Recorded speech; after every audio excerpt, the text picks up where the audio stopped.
Hello and welcome to Bristol Sports Meet the Boss. Well, whilst we're all continuing to adjust to the new normal imposed by the coronavirus pandemic, we're taking the opportunity to talk with key partners and sponsors, find out how they're coping with the current crisis, but also find out a bit more about their businesses, what makes them tick, and also why they got involved with our sporting group in the first place. And today I'm pleased to say that joining me is the newly appointed CEO of Bristol-based recruitment company Sanderson Solutions Group. Jon Ball, welcome to you, Jon, and congratulations. Hi, Lisa. Thank you very much. Well, congratulations on the new appointment. It's, I think you were appointed just before lockdown hit. I was given the details in January and February time, but COVID had sort of unravelled some of those challenges. But all was announced 1st of July this week. Yeah, well, it has been a big year for the company, and I know there's been a number of changes, but you guys have been involved with our sporting group and our clubs in one way or another for more than 3 decades. Yeah, it's a relationship. I think Keith Dorr, the owner and founder, had been involved with Bristol City since the early 90s or the mid-90s. Mike, the recent departing CEO, had been involved all the way through the Bristol Rugby and the Bristol Flyers. So it's been a shirt sponsorship that we see regularly over the years appear in shirts across the offices around the UK. Yeah, I mean, you talk about that longevity, and I think it did start with football and with Keith Dorr, as you say. And I mean, your business has expanded under their tutelage, of course, over those years, you know, from a family-run business to this huge business with a multi-million-pound turnover and offices across the country. Yeah, I mean, I joined in 1996. I joined probably a 25, 30 person recruitment business. Keith and Mike were very much both at the helm then.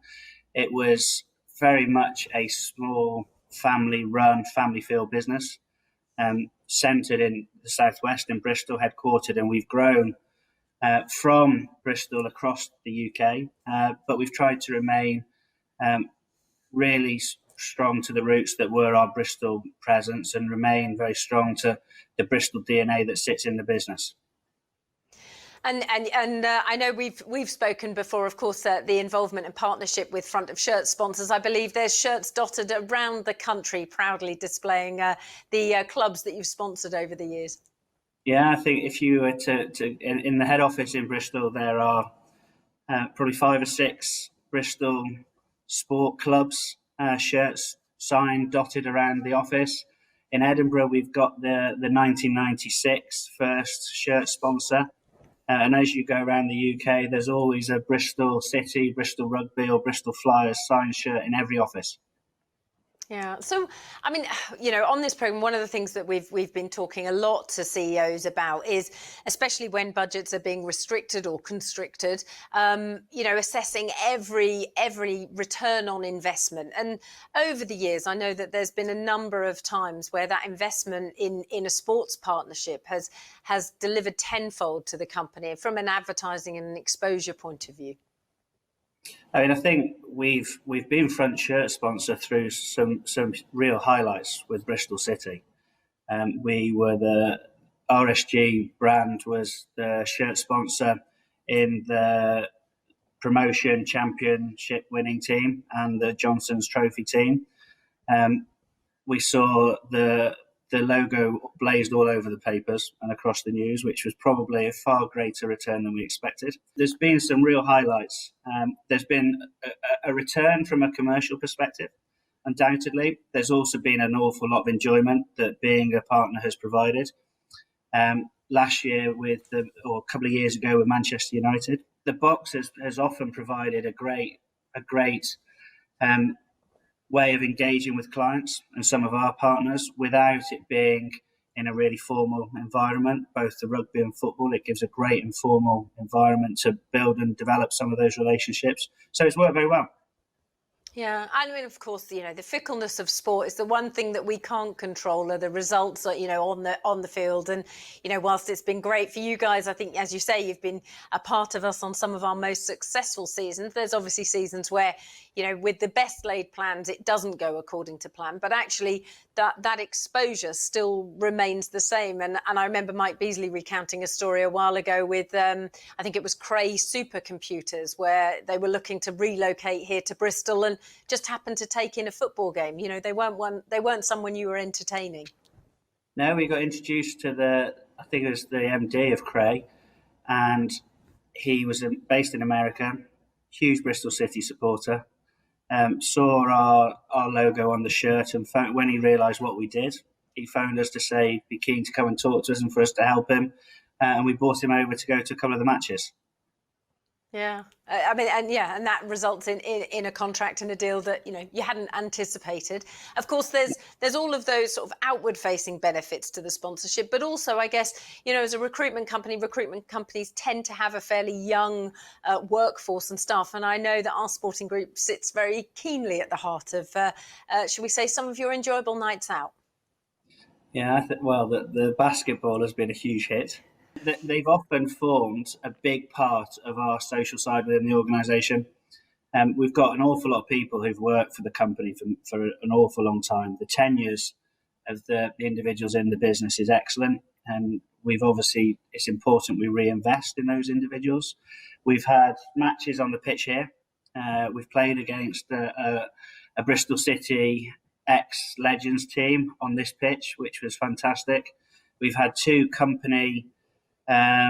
summer company dues where we again played on the pitch, and we turned what is the South Stand into a party venue, which was fantastic. So it's been a big part, and I think it's something that a lot of the employees can relate to. A lot of them are Bristol City fans, Bristol Rugby fans. Now the basketball's taking off at such a rate, there's a real interest in it. Yeah. Well, you reference talking about Ashton Gate, and viewers watching might be surprised that you're actually sat in our executive box in the executive bar area here at the stadium, of course, because you've been down here to take a look at some of the community involvement work. I know that that's sort of been the latest incantation, if you like, of your company's involvement with our sporting group, of course, with the launch of this COVID-19 fund and our concourses being transformed into effectively food warehouses. It's something that we were given the opportunity to help with and support with. It's something that we felt strongly as a Bristol headquartered business. It was important to get involved and do as much as we possibly could to help. Yeah, well, it's been a significant investment. I know that I'm not going to spare your blushes. Sanderson have given us a substantial donation along with the Masonic Charitable Foundation to just be able to support that work and that much needed food delivery service during, particularly when these children have been home from school and not receiving their school meals. No. If we can do anything to help, that's the most important thing. I think what COVID has shown, the challenging times that have affected everybody in every walk of life. What has been great to see is the country coming together with people doing everything as much as possible to help people that perhaps they wouldn't normally do. But it has been great to see all of that element, that side of it. Your restructuring has been going on really for the last 12 months or so with this repositioning. Obviously, you mentioned the RSG brand, but the launch of the new brand, if you like, of Sanderson. Just talk us through what the last 12 months have been like for you as a company. The rebrand was a huge investment. I mean, we had Sanderson Recruitment for 40 years, that brand. About 12, 14 years ago, we rebranded as Resource Solutions Group, which would have been the shirt sponsor on numerous occasions. That was a coming together of the four organisations that sit within the Resource Solutions Group. So the Sanderson Recruitment brand, what was our resource management brand, our intelligent consulting brand, and our first person brand. I think if we're honest with ourselves, that was confusing. It was a confusing message to the market. It was very difficult to sell at times to external clients because the meeting would often start with, "I don't quite understand, so who are you?" The Sanderson brand had been synonymous for 40 years across what we've done. Over the last 8 years, we've opened 13 UK-wide offices, and every office that we've opened in those last 7 or 8 years has been branded as Sanderson. So when we went out to the market, to our clients and applicants and the market in general, to understand what they thought of our business, they agreed there was confusion. They agreed that actually their feedback was we needed to simplify what we were doing. And that simplification program gave us the ability to bring the Sanderson brand back and put that front and centre, and use that as the brand to go to market with the 4 or 5 services we sell as part of that branding. So Sanderson is the headline brand, but of course you've acquired a couple of businesses over the last few years, and also this sort of streamlining process of the outward-facing side of the company. Yeah, in the last 12 months, opening the offices around the UK was a big change for our business. We'd been up until 2013, we'd just been Bristol-based. All of a sudden, we have a real UK footprint. I think by doing that, it gave us the confidence to start looking further afield. We've acquired a large share in a business called ICAS, who are a technology business, but whilst they're based in London, they have offerings in Hong Kong, Singapore, and Sydney. So straight away, that's given us the opportunity to attack those markets. We've got pre-COVID, one of our superstar leaders had just got her visa to go and run the Sydney operation for us. So it's given some of the great individuals in our business greater opportunities. That gives us a different footprint to start to attack in other locations. We bought a business called Sopra Steria, which again is a UK business, but what that has is an offshore shared service capability in Noida in India, which again gives us a completely different opportunity to start to use some of the services and some of the solutions and some of the delivery that comes with that. So it's been about changing the Bristol-based centre to a UK-focused business, and now having got that, looking at how we de-risk some of that opportunity across other parts of the world. Yeah, I mean it's a big expansion plan, and obviously all set in the backdrop and context of Brexit. Yeah, that came with its challenges. You sometimes wonder whether we did some of this at the right time. We've had a 6-year growth level which has been unthinkable. We have faced challenges this year with like every business in the UK. Brexit. The general election definitely led to uncertainty in the market. A lot of our clients are FTSE 100 financial services business. The last thing they need in any form is uncertainty. But the way we look at it is the investment in these organisations, the investment in restructuring and recentering the business is about attacking for the next 5 or 6 years, because the growth over the last 5 to 6 years has given us the ability to build some of these opportunities.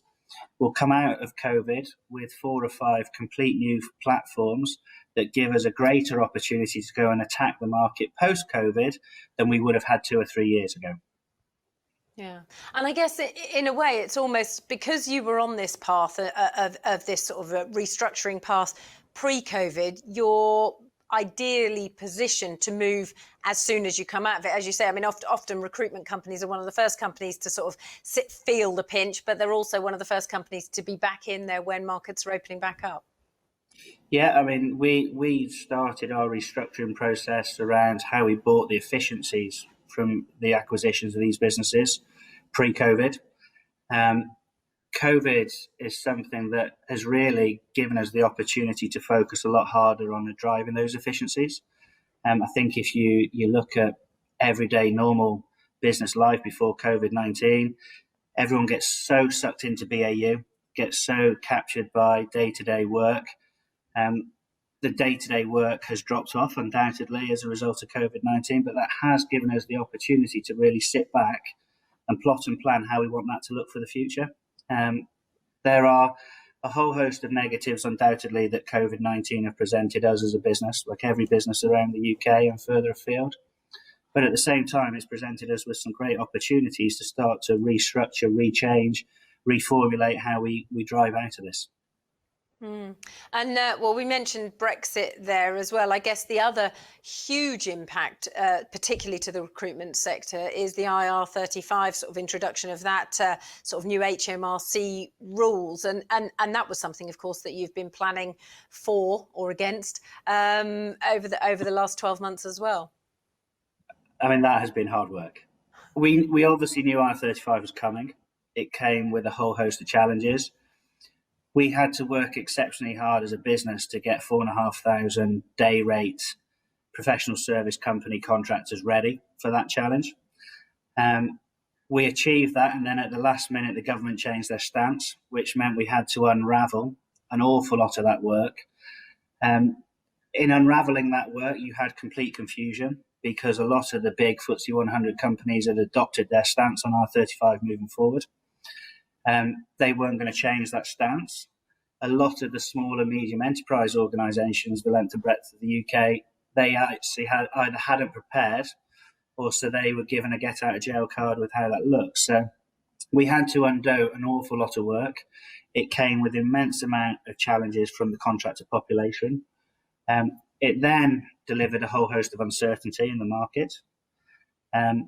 Recently, it's been announced that it looks like that will again go through next year. That now gives us a good amount of opportunity to reset and get ready for that challenge. But again, IR35, with a lot of any of these challenges you face, whether it's COVID, whether it's Brexit, whether it's the general election, the back end of last year, they present as many challenges as they do opportunities. And we just have to get our mindset as a business that actually, how do we start to look at that and turn that into a different type of opportunity to place a different type of individual through a different type of mechanism? Yeah, indeed. And I guess for someone like yourself, I mean, you've pretty much grown up within the company, haven't you, in terms of a best placed position of knowing your company inside and out. I mean, you started there in the early years, in the mid-90s, I think. I started, it was Mike who interviewed me in 1997. I joined as a fresher face, then a 21-year-old. And I've worked through the organisation. I joined, as I said, it was a brilliant, small's the wrong word, but family-orientated business. I think I still work for a brilliant family-orientated business. The family's now spread across the UK and further afield. We're a little bit more dysfunctional, but it's still maintained that DNA. And that DNA is hugely important. And I think that is a huge part and parcel to why the tenure of people that work in the organisation is so very high. And you talk about there the DNA of the business, and I know that is a key focus, if you like, of the refrain that I've heard over the years of our involvement with you is this, despite the expansion, you will remain a family-run business, and that sort of high-touch, high-quality disruptor to the really big guys in the market. We compete with the big corporates in our walk of life. I don't think we want to become one of those big corporates. I think it's important we are true to what Keith and Mike set up 40 odd years ago. Our approach has always been very high touch, always geared towards quality, always geared towards relationship. That is undoubtedly one of our biggest strengths. It's been important we've stayed true to that. We have a whole host of services and solutions that are ready for launch post-COVID. And again, they are all geared towards being a disruptor in the market and doing things in our own very unique, different way. We often look at what some of the other organisations are doing in our field, and Keith and Mike have always felt very strongly that we should do completely the opposite and challenge the market with some different thinking. Sometimes it works. When it does work, it's brilliant. Other times it kicks out some challenges, but we're going into a market now where the entrepreneurial spirit of Keith and Mike and the business as it's continued is really will present the opportunities that we should be able to maximise. doing things differently. Certainly a refrain here as well, so I can empathise with that. And in terms of your involvement, I know that you've been a sports fan. You're here more often than not on football match days, particularly. And I don't tend to see you up in the box. You tend to enjoy it more down in the stands. No, I've got three boys that are, Josh is now 18, 15 and 12. Actually, Gabriel could be 14. Josh has been coming to Bristol City since he was 4 or 5. We sat in the Williams stand.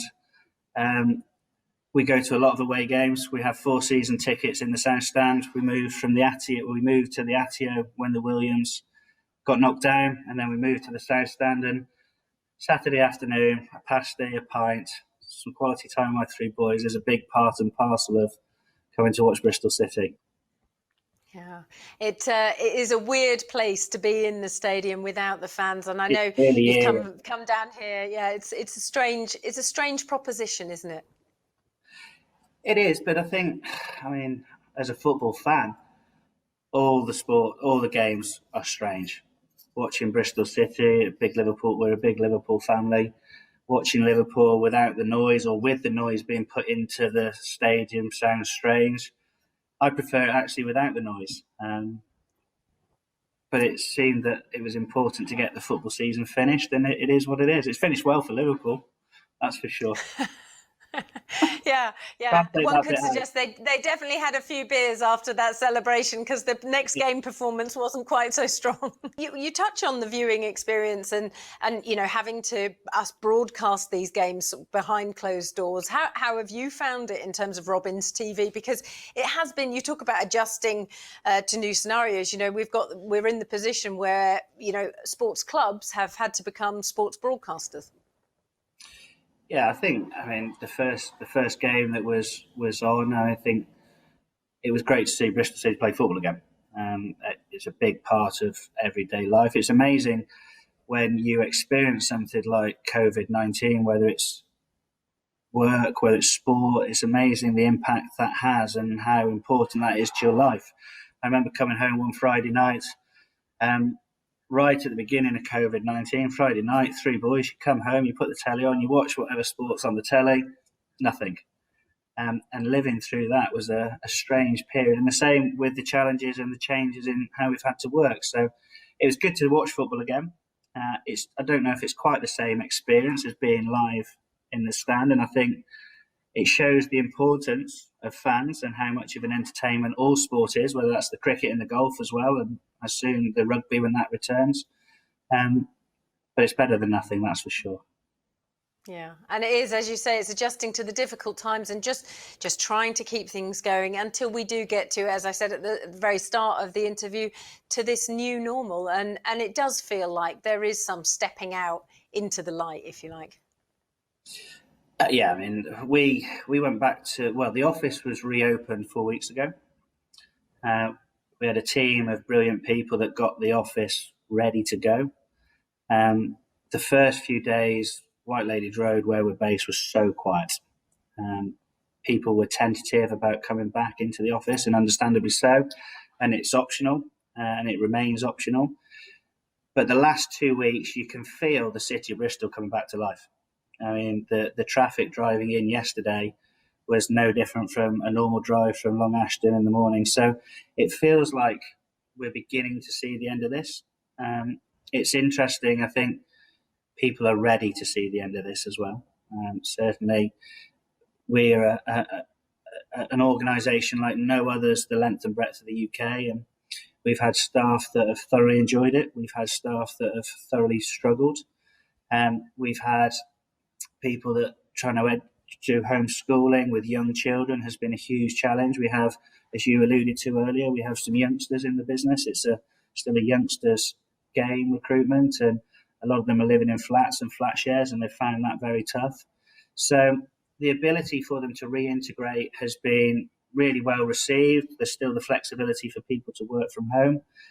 It will undoubtedly change our working practices, all of this, and that is something that we're talking to our clients about. It's something we will engage with. It's something that will be an out-and-out output of this. But it does feel that everything is beginning to come back to life. And I think it needs to as well. Yeah, well, hear to that. Let's hope it's sooner rather than later that we can welcome you and all the fans back here to Ashton Gate. Thanks very much for talking to us, Jon. Thank you. Well, that's it from us for this week. Hope you've enjoyed the programme.